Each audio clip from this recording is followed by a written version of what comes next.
देख CA inter ICA का new syllabus के हिसाब से रहेगा, बेसिक अकाउंट है इसके अंदर। सर एक मिनट सर, एक स्टूडेंट से देखिए मैसेज आ रहे हैं सर। सर ये ब्रिज बैच स्टार्ट कब से हो रही है? सर एग्ज़ाम्स ख़त्म हो गई, अभी कुछ तो बताओ हम कैसे समय का सदुपयोग करें। सर ऊटी घूम के आ गया हूँ, अभी क्या करूँ सर? ऊटी तो मैं भी घूम के आया। क्या बात है सर, अभी घूम के आया? अमन एक क्वेश्चन जो सीरियसली जब बच्चों की क्वेश्चन हाँ। देख के मेरे दिमाग में हाँ आया सर। कि अभी बच्चों का ये क्लास या एग्ज़ाम हो चुकी है और बहुत सारे बच्चे कॉन्फिडेंट है कि इस बार फाउंडेशन में क्लियर हो जाएगा।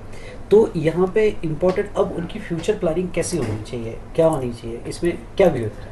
सर कि जो सीरियस बच्चे हैं सर, वो तो एक्चुअली ये ढूंढ रहे हैं कि पेपर अच्छा गया है, सो दे वांट कि ये 1 मंथ में उनको एक ऐसा गाइडेंस मिले सर, ताकि रिजल्ट आने के तुरंत बाद they can take a wise call. उनको लगता है सर उनको सब्जेक्ट के बारे में पता लगे, इंटर के बारे में नॉलेज मिले, तो sir there should be something जो उसमें 1 महीने में अपने घूमने फिरने के साथ, छुट्टियों के साथ साथ अपने इंटर की बेस्ट से बेस्ट प्लानिंग कर पाए, सब्जेक्ट्स को जान पाए, मतलब बिना बर्डन के। और सर सबसे ज्यादा सब्जेक्ट का क्रेज सर टैक्स के बारे में, नया सब्जेक्ट है, so they are very much excited about the taxation कि सर हम वो क्या, बच्चों के मुझसे ये पूछते हैं सर क्या आईटीआर के भरना सीख सकते हैं क्या? तो मैं बोलता हूँ भाई पहले इंटर में तो आ जाओ, अंडरस्टैंड दैट आईटीआर सीख सकते हैं। सिचुएशन तो रियली थोड़ी इससे फनी हो जाती है सर। मतलब बच्चा ये भी बोल रहा है कि सर मेरे को पढ़ना स्टार्ट नहीं करना क्योंकि रिजल्ट नहीं आया, पास हो रहा हूँ, बट कुछ करना भी है, तो पढ़ना नहीं है और कुछ करना भी है, और घूम के भी आ गए, कितना ही घूमेंगे फाउंडेशन की। पढ़ने की इच्छा नहीं भी है लेकिन वो कुछ करना, रिजल्ट में 1 महीना बचा हुआ है। करेक्ट। नहीं लेकिन बच्चों को जैसा टैक्स का तो कंसर्न आता है, लेकिन मेरे हिसाब से अकाउंट्स भी थोड़ा एडवांस लेवल पे रहता है। सर इसमें एक चीज ऐड करूंगा सर, एक तो बहुत अच्छा क्वेश्चन था कि सर जैसे 12th का जो मेथड होता है, सब बच्चे क्या होते हैं फाउंडेशन 12th वाले बच्चे जो पढ़ता है वही देता है, तो उनको लगता है कि सर ये जो मेथड्स हैं क्या यही मेथड्स मेरे इंटर में काम आएंगे क्या?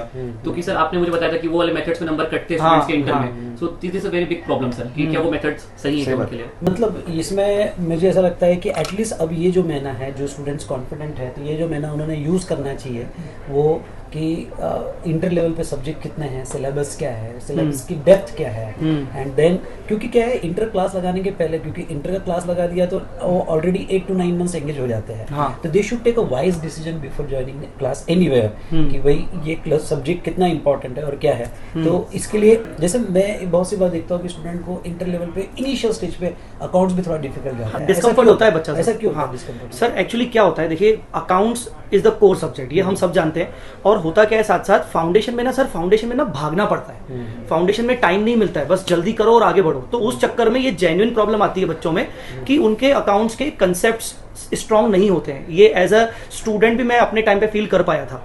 इंटर एक सबसे इंपॉर्टेंट स्टेज होती है जहां बच्चा अपने बेसिक कंसेप्ट्स पर काम कर सकता है।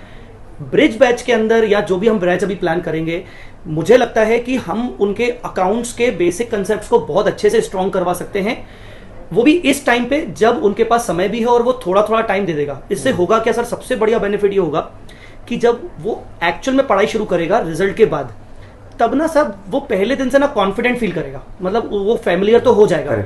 और जब ना मैं बहुत बार क्लास में ध्यान देता हूं, जब डेबिट क्रेडिट जर्नल एंट्री पर बात होती है ना, तो बहुत सारे बच्चे डिस्कम्फर्ट फील करते हैं, पर अगर यहां पर उनके ऊपर ये काम करवाया जाएगा ना, तो definitely they will do good जब बाद में चीजें होंगी। नहीं, क्योंकि मैंने देखा है इसमें अकाउंट्स में भी आता है और कुछ सब्जेक्ट तो टोटली नहीं रहता है। लेट्स टेक एग्जांपल ऑडिट के लिए हाँ रवि सर हमारे साथ है। तो सर बिल्कुल थ्योरी सब्जेक्ट को पढ़ने का तरीका ही अलग है सर। जैसे प्रैक्टिकल में 80% अंडरस्टैंडिंग है, 20% मेमोरी है, लेकिन वो अप्रोच आप थ्योरी में नहीं लगा पाएंगे। वहाँ पे अंडरस्टैंडिंग के साथ में मेमोरी टेक्निक बहुत जरूरी है। सर मैंने तो ये सोचा है कि बच्चों को डे 1 के पहले पता हो कि मेमोरी टेक्निक्स क्या होती है, ताकि जितने भी जहाँ पे थ्योरी आ रहे हैं वो बहुत कंफर्टेबल करे, वो मेमोरी को एंजॉय करे। तो मैं मेमोरी टेक्निक एक इंपॉर्टेंट पार्ट रहे।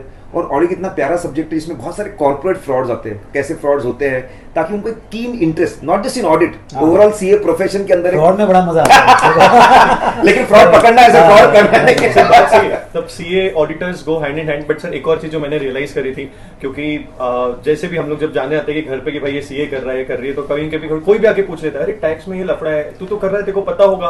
और वो टाइम पे भाई मैंने तो सुना भी नहीं है, क्या बोल रहे हो? नहीं कुछ नहीं, वो तो वो रेट पूछ लेते हैं, हाँ रेट पूछ लेंगे। और फाउंडेशन में मेरे को सीए समझ बैठे। सर जो ट्रेंडिंग सब्जेक्ट्स होते हैं लाइक टैक्सेशन, जैसे आप सब जानते हैं, आप उसको पढ़ाते हो, तो सर इसमें क्या अपन करते हैं? जीएसटी के बारे में कैसा है कि आजकल तो बच्चा भी जानता है कि जीएसटी लग रहा है बिल में, और जीएसटी के बेसिक क्वेश्चंस होते हैं। बहुत सी बार तो इतने बेसिक होते हैं कि सर ये सी जीएसटी और एस जीएसटी डबल क्यों लगता है, ये आई जीएसटी होता क्या है।